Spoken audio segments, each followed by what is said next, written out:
Good day, everyone. So I'm going to differentiate the types of web attacks. As the technology become more important in our daily lives, cybercriminals continue to develop various methods to steal information, disrupt services, exploit system vulnerabilities. Understanding these attacks is essential for improving cybersecurity awareness and protecting both individuals and organizations. So now, let's proceed to the first web attack.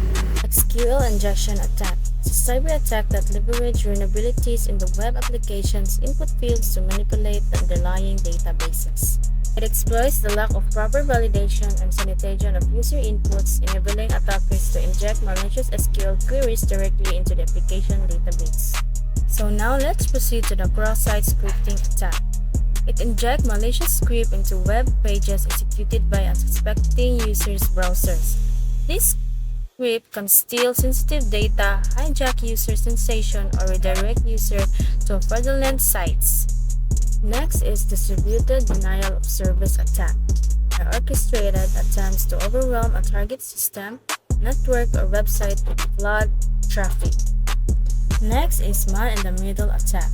It involves an attacker intercepting and potentially alerting communication between two parties who believe they are communicating directly.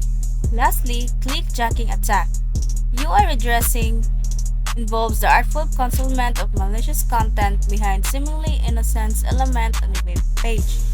Users lure by the legitimate appearance of the visible element, anonymously interact with the hidden content beneath it. That's all for the type of web attacks. So let's cite an example of real-world case of SQL injection attack.